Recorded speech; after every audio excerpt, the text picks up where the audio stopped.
buckle up, everybody, because Okay. you guys have sent us some really fascinating stuff. We're talking about life on Mars. Yeah, you heard that right. Life on Mars. First-hand accounts, images, analysis, the whole shebang. Wow. And we're going to dive deep. It's going to be We're good. going deep into Andrew D. Basiago's claims. Okay. Now, Basiago, he claims he was part of a secret government project. I've heard of this guy. Yeah, called Project Pegasus. And he actually says that he visited Mars back in 1981. Like walked on Mars. Walked on Mars. Wow. So, pretty wild stuff. That's a big claim. It is a wild story, there's no doubt. But I think what's fascinating about Basiago, aside from the outlandishness of the claim, is the detail. Like, he goes into so much detail. He doesn't just say, oh, I went to Mars. He describes the technology, the journey, the Martian environment, even the different life forms he encountered. I mean, come on. It's like reading straight out of a science fiction novel, right? It is. But if even a fraction of what he's saying is true, I mean, we're talking about rewriting our understanding of history and technology and, like, where we fit in the entire cosmos. Absolutely. Basiago's claims, they challenge everything we think we know about space exploration and the potential of what humans can do. And let's face it, the idea that there might be other intelligent life out there, maybe even right next door on Mars, is captivating. It's fascinating. That's got to be. It is. Yeah. So where do we even begin with this? Well, let's start with the beginning, I guess, right? Project Pegasus. Basiago says that he was recruited for this top-secret DARPA initiative when he was just 7 years old. Can you imagine? I can't even imagine. 7 years old? 7 years old, being tooled into that world, like time travel and teleportation. It's wild. Basiago says that he was one of 140 children that were selected for this.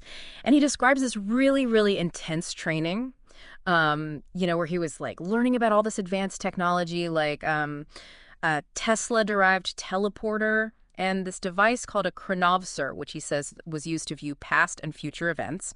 Hold on, a chronovsor. A chronovsor? That sounds straight out of, like, a Marvel movie or something. Like, how did he describe it? Like, how does it work? Yeah, he does go into some detail, and it gets pretty complex. He starts talking about energy fields, holograms, and the bending of timelines. Oh, boy. Now, whether that's scientifically possible is a whole other discussion. We're not going to dive into the science of it today. But it's fascinating nonetheless, right? It really is. So he said they were teleporting all over the place, like New Jersey to New Mexico, even to future locations that he didn't specify. Like, Right. What was the point? Why all this jumping around? Well, that's one of the big mysteries, right? He suggests that there is something to do with ensuring that there were team members in the future to kind of send them back, almost like setting up this weird safety net. So they're going to the future to make sure they can get back to the present. I'm already confused. I know, it's like a time travel paradox in action, right? It makes your head spin a little bit. Just thinking about it. Okay, so Mars. Yeah.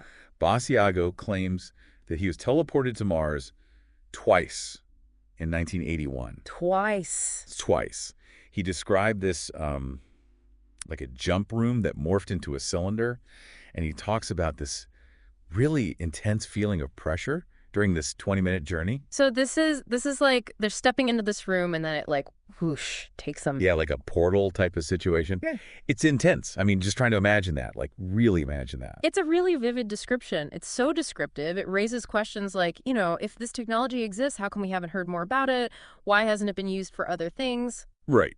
There's definitely a huge disconnect between what he's describing and like what we currently know about technology. Yeah. But say he is telling the truth. Right. What was the point? What was the point of sending him to Mars? Yeah. Is it just a scientific expedition? Well, his account suggests that it was maybe something a little bit more than that. He claims to have encountered CIA personnel and indigenous Martians on Mars. So we're talking about a hidden world, potentially a secret space program operating for who knows how long. Wow. And that raises some serious questions about the government's motivations and a potential cover-up. Absolutely. What are they hiding and why? Right. It's like a rabbit hole. It is. And we're just starting to peek down it. Basiago's claims, if true, really suggest that our understanding of human history, technology, and our place in the universe might be completely wrong. It's a lot to take in. But hold on, because it gets even wilder. Yeah. We're going to dive into the life forms Basiago claims to have encountered on Mars. Oh, yeah. This is where it gets good. He describes this whole range of beings, some humanoid, some Really out there. more exotic. He even claims that NASA is altering images to hide evidence of this Martian life. Wait a minute. Photographic evidence. We need to see these photos. He's provided some, and they're definitely interesting. but their authenticity and interpretation are very hotly debated. Okay, so we've got a possible government cover-up, advanced technology that sounds like it's straight out of the movies, potential evidence of life on Mars. This is getting intense. It is, and we've only just scratched the surface. Let's dig a little deeper into the specifics of the life forms Okay. that Basiago is describing. And what his observations might mean for our understanding of Mars and for the credibility of his claims. For sure. Okay, so let's dive into Basiago's descriptions of Martian life. Okay. He claims to have identified 5 distinct humanoid types on Mars. 5. 5. It's a mix of familiar tropes and some really bizarre concepts. So, like, what are we talking about here? Well, he talks about greys, those classic alien figures with the big heads and the skinny bodies. Oh, yeah, I've seen those guys. We've all seen them in movies and TV shows, right? And then he goes on to describe transparent beings. Transparent beings. Well, So see-through. See-through, which really stretches the imagination. How would a transparent being even function? What would their biology be like? That's a good question. I don't know. And then there's these human-insect hybrids that he talks about. Yeah. The Scorpion Man in particular seems to have really captured people's imaginations. I can see why. It's a very vivid image. He describes it in detail, talking about its blue wetsuit, horns, and segmented body. It's a creature that seems to straddle the line between science fiction and nightmare. That's wild. It really makes you wonder if there are intelligent beings on Mars. How did they evolve? What pressures shaped their development? Are they more advanced than us or less? Oh, great questions. And Basiago doesn't stop at humanoids. He also describes 4 categories of animal species on Mars. Okay. Some of them are Earth-like, like horses and elephants, which kind of suggests a possible evolutionary link between the 2 planets. Wow, that would be huge. If it means that life might not be unique to Earth, that maybe it's spread throughout the solar system or even the galaxy. A tantalizing thought, right? Right.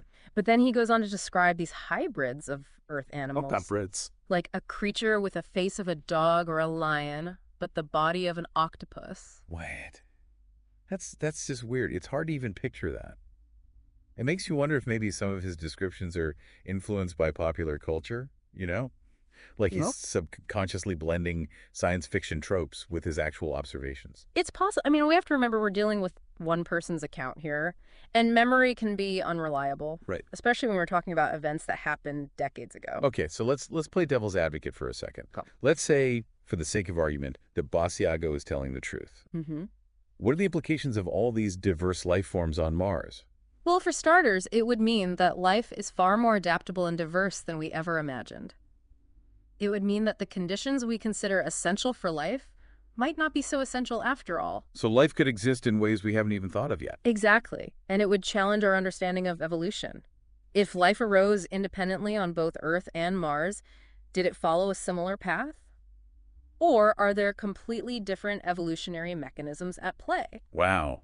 That's a big question. Huge. And then now the implications for humanity. Yeah. If there are intelligent beings on Mars, how do we interact with them? What are our ethical responsibilities? It's like we'd need a whole new set of rules for engaging with extraterrestrial life. Exactly. Basiago actually calls for a UN treaty to protect Martian ecology and civilization from human exploitation. That's interesting, like a prime directive kind of thing. Sort of. It recognizes the potential dangers of human interference. But it raises all sorts of questions, too. Like, how would such a treaty even be enforced? And how do we make sure we're not imposing our own values and beliefs on another civilization? Right, right. Okay, well, let's shift gears for a minute and talk about Martian art and culture. Okay. Basiago claims to have seen evidence of this in NASA photographs. He does. He describes carved statues, sculptures arranged like an art gallery, even a location that he calls Shaman Point. It's a fascinating detail. If it's true, it suggests that these Martians aren't just surviving, they're creating. They have a culture, a history, a way of expressing themselves. He even found a statue of a bee with a man's head. Really? Yeah, next to figures of a king and queen. Wow. He seems really struck by that image. Yeah, it's striking. And it raises all these questions about the symbolism and meaning behind Martian art. Is it purely decorative? Or is there a deeper message being conveyed about their beliefs, their history, their understanding of the universe? I'm really curious about these photos. It's one thing to hear Basiago describe this stuff, but to actually see the images would be incredible. I agree. He has shared some photos, but their authenticity is debated. Some skeptics say it's just natural rock formations or tricks of light and shadow. So it's like seeing is believing, I guess. Right. But even if the photos are inconclusive, the idea of a Martian civilization with its own art and culture, it's incredibly intriguing. For sure. It really forces us to reconsider what we think we know about intelligence and the potential for life to flourish in ways we might never have imagined. Absolutely. And it circles back to those big questions about our place in the universe. Right. Are we alone? Or are we just one of many intelligent species out there, each with its own story to tell? Exactly. Questions that have fascinated humanity for centuries. And Basiaga's claims, whether you believe them or not, just add fuel to that fire. They make us wonder what else might be out there, hidden from view, waiting to be discovered. And what else the government might be hiding. Right. Basiago claims there's a deliberate cover-up, that NASA is manipulating images to conceal evidence of Martian life. He even alleges a secret U.S. presence on Mars, possibly numbering in the hundreds of thousands. That's a huge claim. If true, it suggests a level of secrecy and deception that's hard to fathom. What would be the motivation for such a massive cover-up? And what are the ethical implications of potentially exploiting another planet and its inhabitants? It's almost like we're getting into conspiracy theory territory here. A little bit. But even if we're skeptical, we can't just ignore the possibility that there's more to the story than we're being told. Absolutely. That's the thing about Basiago's claims. They're so outlandish, so far beyond conventional thinking, that it's easy to just dismiss them outright. But what if there's a grain of truth buried beneath all the sensationalism?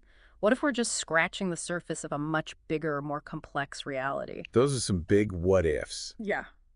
To really understand Basiago's claims, we need to take a closer look at the technology he says was used in Project Pegasus. Okay. He talks about this Tesla-derived teleporter. Yeah, That sounds like something straight out of science fiction. it does. How did it supposedly work? Well, this is where things get really interesting. Basiago's father, who was also involved in Project Pegasus, apparently told him that most of their technology was based on the work of Nikola Tesla, Oh, wow. the brilliant inventor who pioneered alternating current Yeah. and other groundbreaking technologies. Tesla was a visionary, way ahead of his time. Absolutely. There have been rumors that some of his most advanced work was suppressed or classified, maybe even related to what Basiago's describing. It's possible Basiago describes the teleporter as creating this vortal tunnel in space-time, essentially wrapping the universe around them to reposition them in the space-time continuum. So it's not teleportation as we typically imagine it, where matter is disintegrated and reassembled. So they're not actually traveling through space, but rather manipulating the fabric of reality itself. Yeah, exactly. Uh, Pretty mind-boggling concept. It is. And let's not forget about the chronovsor. Oh, yeah. The device Basiago says they used to view past and future events. He describes it as creating holograms using energy fields. So is that actual time travel or more like remote viewing? It sounds more like remote viewing, a way of accessing information from different points in time without physically traveling there. Basiago claims they could even access alternate timelines, which made it tricky to figure out which events were real. Wait, alternate timelines. Mm-hmm. So they could see different versions of history. That's what he says. It's a concept that really challenges our linear understanding of time. It suggests that the past and future might not be fixed, that there could be multiple possibilities, multiple branches of reality. So the future isn't set in stone. Maybe not. And if we can see those possibilities, can we influence them? Can we change the course of history? Basiago even claims to have seen a future event, Washington, D.C., underwater in 2013. That's a little unsettling, especially with the rising sea levels we're seeing today. If Basiago is right, it raises some serious questions about our ability to shape the future and the responsibility that comes with that knowledge. Absolutely. A lot to think about there. But getting back to Basiago's experiences, he describes an incident where he and his father were accidentally teleported to the year 2045 and witnessed chaos and destruction. That sounds terrifying. It does. It's like a glimpse into a possible dystopian future, a warning of what might happen if we don't address the challenges facing humanity. But remember, if time travel is possible, there are likely countless timelines, countless potential futures. So we might not be doomed after all. There's always hope.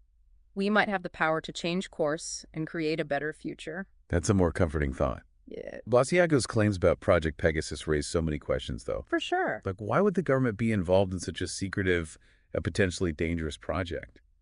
Did he have any thoughts on their motivations?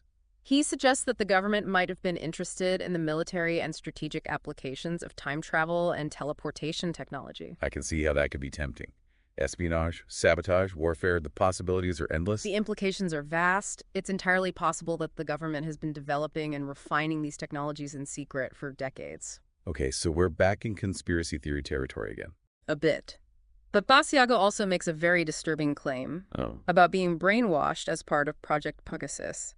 He suggests that participants were subjected to mind control techniques to ensure their secrecy and compliance. That's a serious allegation, especially if it's true. Raises ethical concerns about the government's methods and the potential long-term effects on the people involved. Absolutely. Basiago has faced a lot of criticism and skepticism for his claims.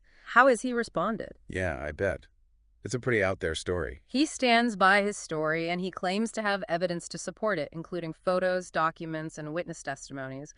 But some of that evidence has been challenged or disputed. It's a complex and controversial story, and it's hard to know what to believe. It's like this giant puzzle with a lot of missing pieces. We have these tantalizing glimpses into a hidden world, but we're left to fill in the blanks ourselves. That's where critical thinking comes in. We need to weigh the evidence, consider the source, and evaluate the plausibility of the claims. Extraordinary claims require extraordinary evidence, and while Basiago's story is captivating, it's important to approach it with a healthy dose of skepticism. Right, so we can be fascinated by the story without necessarily taking it as fact. Exactly. Appreciate the mystery and the intrigue, the possibility that there's more to the universe than we know, without completely abandoning critical thinking. It's about finding that balance, being open to new ideas but not being gullible. Exactly. And that's what makes Basiago's story so compelling. It forces us to confront the limits of our knowledge, the boundaries of our imagination, and the very nature of reality itself. Okay, so we've explored these incredible claims, looked at some intriguing but kind of questionable evidence, and we're left with a whole lot of unanswered questions. Where do we even go from here? Yeah, that's a big question, isn't it? I mean, even if we take everything Basiago says with, a giant grain of salt, there's still some pretty profound implications here. Like what stands out to you? Even if, we can't really prove or disprove what he's saying, what are the big takeaways? Well, for one thing, it really highlights the power of, the human imagination. Basiago's story, true or not, I think it captures this fascination we all have with the unknown, with the potential of technology that seems, totally impossible, and with the idea that we're not alone in the universe. Right, it definitely speaks to that, that desire we have to push the boundaries of what we think is possible, to explore those frontiers of science and technology and imagine what might be out there beyond what we currently understand. Absolutely. And even if Basiago's specific claims, turn out to be just made up, I think they force us to confront some really fundamental questions about the nature of reality, the limits of our perception, and the possibility that there might be forces at work that we're not even aware of. Yeah, it's like he's opened this door to a world we didn't even know existed, and even if that door turns out to be fake, it still makes you wonder, what might be behind the real doors out there. Exactly. Yeah. And that sense of wonder, that curiosity, that's what drives scientific discovery, human progress. Yeah. Even if his story is totally fabricated, it can still be a catalyst for exploration, for questioning those assumptions, and for pushing those boundaries of what we think we know. It's like a thought experiment, right? Yeah. On a grand scale. What if time travel is possible? What if there's life on other planets? What if the government is hiding secrets? Way beyond what we can imagine. These questions might not have easy answers, but they can lead to some pretty fascinating discussions and insights. For sure. And they can also lead to, I think, a greater appreciation for, just how vast and complex the universe really is. Even if Basiago's claims are completely false, the very fact that he can come up with this story, it really speaks to the boundless potential of the human mind. Yeah, it is a reminder that there's so much we don't know, so much we haven't even begun to explore, and who knows what amazing discoveries are waiting for us out there. Yeah. If we just keep an open mind and dare to, imagine the impossible. That's a great point. It's easy to get caught up in the details, the evidence, the credibility, all of that. But we shouldn't lose sight of the big picture. His story, whether it's true or not, is really a testament to the power of imagination, the allure of the unknown, and that enduring human quest to understand our place in the cosmos. Well said. Well said. I think that's a perfect note to end on. This has been a wild ride full of twists and turns, but ultimately it's left me with a sense of wonder and I think a renewed curiosity about the universe and all its mysteries. Me too.